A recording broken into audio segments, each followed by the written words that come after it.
पैदा होते ही उसकी माँ गुजर जाती है, जिसके बाद उसके पिता आलोकनाथ अकेले ही उसका पालन पोषण करते हैं। 16 साल की उम्र से ही साक्षी ने घर चलाने के लिए नौकरी शुरू कर दी थी। बेटी से बढ़कर एक बेटी की तरह वो अपने पिता को कंधे से कंधा मिलाकर काम में हाथ बटाती रहती है। साक्षी, मेरे होते हुए तुझे नौकरी करने की कोई जरूरत नहीं है। तेरे हर शौक पूरे करने के लिए मैं अभी जिंदा हूँ। और आपकी शौक का क्या पापा? आपके भी तो कुछ शौक होंगे ना, मुझे वही सब पूरे करने हैं।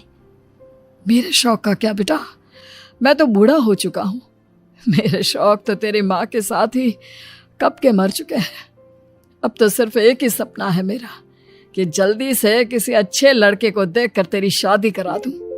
क्या पापा, आपकी हर बात मेरी शादी पर आकर ही क्यों अटक जाती है? अगर मैं चली गई तो आपका ख्याल कौन रखेगा? इसलिए मैं आपको छोड़कर कहीं नहीं जाऊंगी। अरे बेटा, एक ना एक दिन हर लड़के को जाना ही पड़ता है। तुझे भी जाना तो होगा ही। अपने पिता की बातों से निराश होकर साक्षी अपने रूम में चली जाती है। पिता से दूर होने के ख्याल से ही वो फूट फूट कर रोने लगती है। कुछ दिनों के बाद, आलोकनाथ जी, हमारी नजर में एक लड़का है। उसके पास बंगला, कार, सब कुछ है। सुना है करोड़पति लोग हैं वो। आप कहे तो आपकी बेटी के लिए बात करूं? अरे लेकिन हमारे इतने बड़े परिवार में अपनी बेटी ब्याहने की हैसियत नहीं है। उन सब की चिंता मत कीजिए। उन लोगों को दहेज वगैरह कुछ नहीं चाहिए। वो लोग तो सिर्फ अपने परिवार के लिए गुणी और संस्कारों से परिपूर्ण बहू चाहते हैं। अगर ऐसी बात है तो आप उन लोगों से मेरी बेटी के बारे में बात कीजिए। मेरी बेटी में वो सभी गुण हैं जो वो अपने परिवार की बहू के लिए चाहते हैं। इस तरह वो साक्षी का रिश्ता लेकर अर्जुन नाम की लड़की के परिवार के पास जाता है। साक्षी की फोटो देखकर लड़के वाले उसे झट से पसंद कर लेते हैं, जिसके बाद अर्जुन के परिवार वाले साक्षी को देखने उसके घर पहुंचते हैं। आलोकनाथ जी, हमें तो आपकी लड़की फोटो में ही पसंद आ गई, और फिर भाई साहब ने आपकी लड़की की तारीफ भी बहुत की है।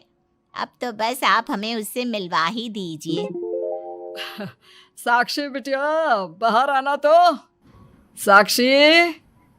अपने पिता की आवाज सुनकर साक्षी तुरंत बाहर आ जाती है और एक एक करके सभी के पैर छूती है। आलोकनाथ जी, आपकी बेटी तो सच में बहुत गुणवान और संस्कारी लगती है। बिटिया, क्या क्या शौक है तुम्हारे? पापा, और अपनी ज़रूरतें पूरी करने के अलावा मेरे और कोई शौक नहीं है। आपने अपनी लड़की को सच में बहुत अच्छे संस्कार दिए हैं भाई साहब। इसे अपने घर की बहू बनाना तो हमारे लिए सौभाग्य की बात होगी। इस तरह सबकी राजी खुशी से अर्जुन और साक्षी की शादी भी हो जाती है। साक्षी की सास उसे एक माँ का भरपूर प्यार देती है और कभी उसे मायके की कमी महसूस नहीं होने देती। साक्षी बेटा, तू आराम कर। सुबह से घर के काम पर लगी है, थक गई होगी अब बिटिया। नहीं माँ, मैं ठीक हूँ, आप चिंता मत कीजिए। मैंने कहा ना, अपने रूम में जाकर आराम कर। अरे काम की टेंशन मत ले। अपनी सास की जिद के आगे हार मानकर साक्षी अपने रूम में चली जाती है। थोड़ी देर बाद उसका पति भी वहां पहुंच जाता है। साक्षी, तुमने मेरी रेड कलर की फाइल देखी क्या? जी नहीं, मैंने तो आपकी कोई फाइल नहीं देखी। साक्षी, तुमसे मेरी एक फाइल तक नहीं संभाली जाती। 1000 बार बोला है तुमसे कि मेरे सामान को हाथ मत लगाया करो। मेरी सुनती ही कहाँ हो तुम? माँ ने बहुत सर पर चढ़ा रखा है तुम्हें। अर्जुन के इतना कहते ही साक्षी रोने लगती है। साक्षी के रोने की आवाज सुनकर उसकी सास वहां पर आ जाती है। साक्षी बेटा, क्यों रो रही है? इस नालायक ने कुछ किया है क्या? साक्षी अपनी सास मीना को सारी बात बताती है। क्यों? गधे, अपनी फाइल का खुद तो ध्यान रखता नहीं और बहू को ताने देता है। माँ, अब तो रहने ही दो। आपको हर समय अपनी बहू ही सही लगती है। सही लगती नहीं, सही है मेरी बहू। माँ समझाइए ना इन्हें, ये हर समय मुझ पर गुस्सा करते रहते हैं। खबरदार अर्जुन, जो आज के बाद तूने मेरी बहू के साथ ऐसा बर्ताव किया तो मुझसे बुरा कोई नहीं होगा। अपनी माँ की डांट सुनकर अर्जुन वहां से चला जाता है। बहू, अगर दोबारा ये तुम्हें ऐसा कुछ कहे तो तुम मुझे आकर फौरन बोल देना। मैं हमेशा तुम्हारे साथ खड़ी रहूंगी बेटा। माँ, आप सच में बहुत अच्छी हो। मुझे बचपन से लेकर आज तक कभी एक माँ का प्यार नहीं मिला, लेकिन जब से आप मुझे मिली हैं तब से मुझे माँ की कमी कभी महसूस नहीं हुई।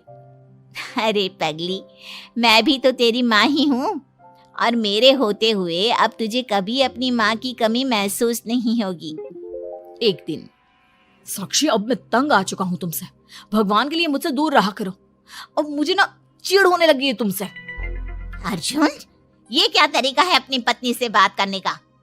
माँ प्लीज, आप रोज रोज इसकी पैरवी करने मत आया कीजिए। अरे क्या हुआ, सुबह सुबह तमाशा क्यों लगा रखा है?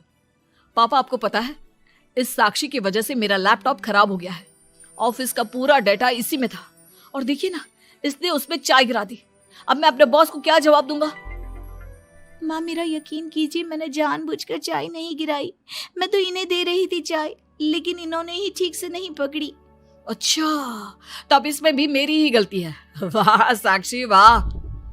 अर्जुन, तू बहू पर इतना क्यों भड़क रहा है? अब जो हो गया सो हो गया। सुन लेना ऑफिस में थोड़ी सी डांट। अब अपनी बीवी के लिए इतना तो कर ही सकता है ना तू। मैं आपके लिए दूसरा लैपटॉप ले आऊंगी, आप परेशान मत होइए। कोई जरूरत नहीं है उसकी, मैं खुद ले लूंगा। मेहरबानी करके अब मेरे सामान से दूर रहना। इतना कहकर अर्जुन वहां से चला जाता है, जिसके बाद साक्षी फूट फूट कर रोने लगती है। चुप हो जा बेटा, उसकी बातों का बुरा मत माना कर। अरे वो तो पागल है। मीना के इतना कहते ही साक्षी उसे कसकर गले लगा लेती है। माँ, आप नहीं होती तो मेरा क्या होता? मैं बहुत भाग्यशाली हूँ जो भगवान ने मुझे सास के रूप में मेरी माँ लौटा दी है। बेटा, जीवन में ये सब चलता ही रहता है, ऐसी बातों को दिल पर नहीं लगाना चाहिए। चल अब अपने आंसू पोंछ और मेरे साथ काम में हाथ बटा।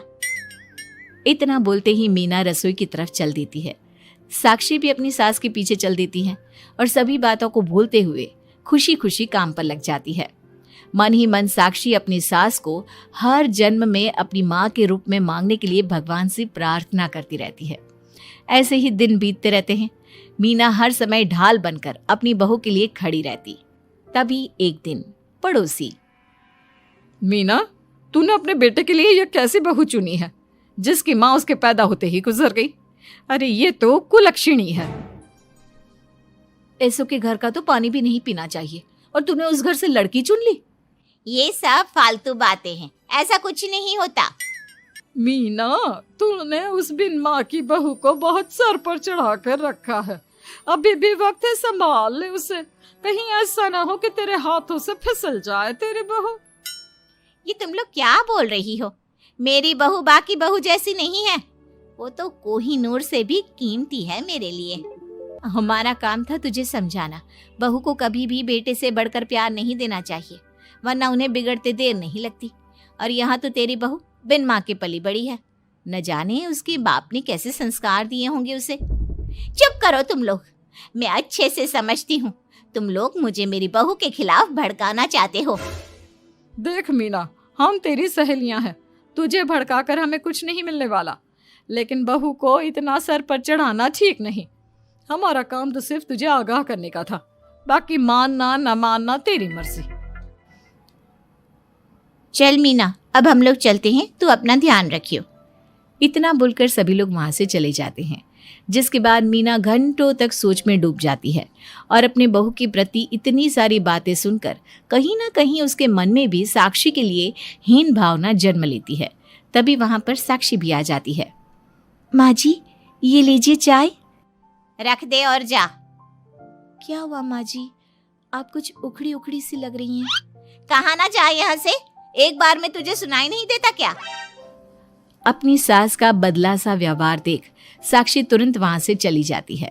अगले दिन, बहू, बहू कहाँ चली गई? साक्षी! जी माँ जी। ये क्या, घर इतना गंदा कैसे हो रखा है? कभी हाथ पैर भी मार लिया कर इधर उधर, वैसे तो सारा दिन घर में नाचती रहती है। मैं अभी पूरा घर अच्छे से साफ कर देती हूँ माँ जी। एक हाथ में झाड़ू और दूसरे हाथ में बाल्टी लिए साक्षी चुपचाप घर के कामों में लग जाती है। शाम में, साक्षी, ऑफिस में मेरी कल बहुत जरूरी मीटिंग है, मेरे कुछ कपड़े प्रेस कर दो, मुझे कल जल्दी निकलना है। जी अभी कर देती हूँ। साक्षी अर्जुन के कपड़े प्रेस कर ही रही होती है, तभी उसके ससुर उसे आवाज लगा देते हैं, जिस पर वो भागते हुए उनके पास जाती है। और थोड़ी देर बाद जब रूम में आती है तो वो देखती है कि अर्जुन के कपड़े बुरी तरह से जल चुके थे।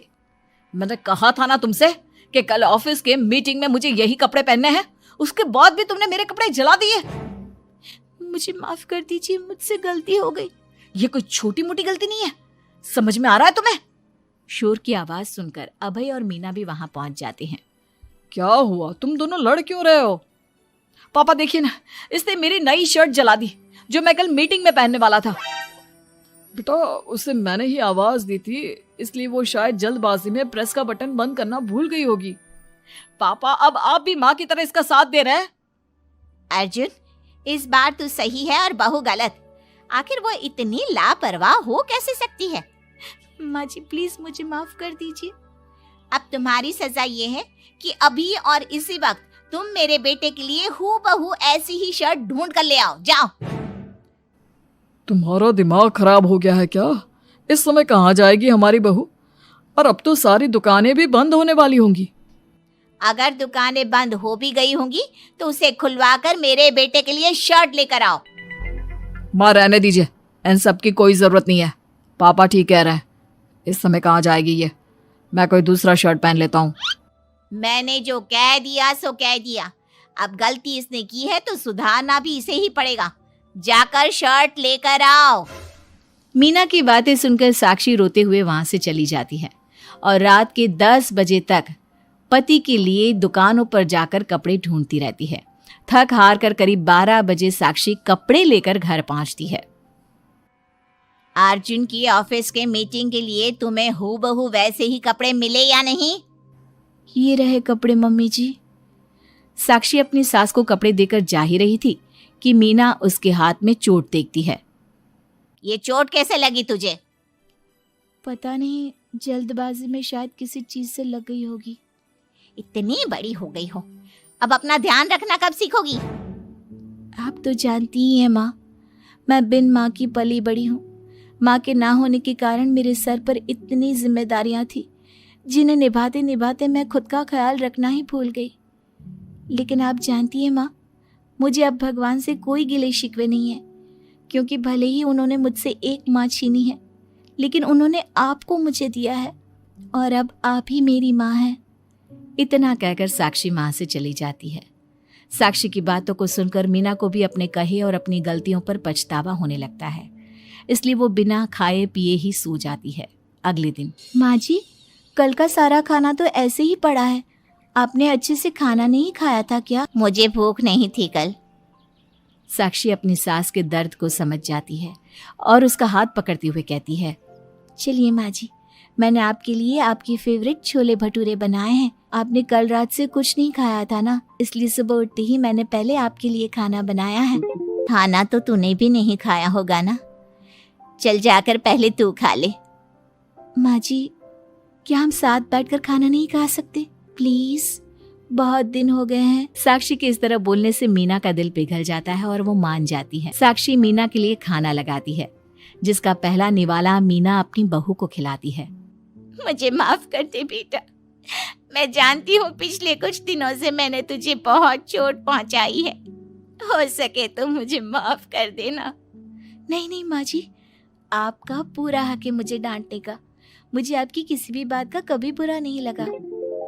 अपनी सहेलियों की बातों में आकर मैंने अपने दिल में तेरे लिए नफरत पाल ली थी, लेकिन कल जब तुझे रोते बिलखते देखा तो मेरी ममता फिर से लौट आई।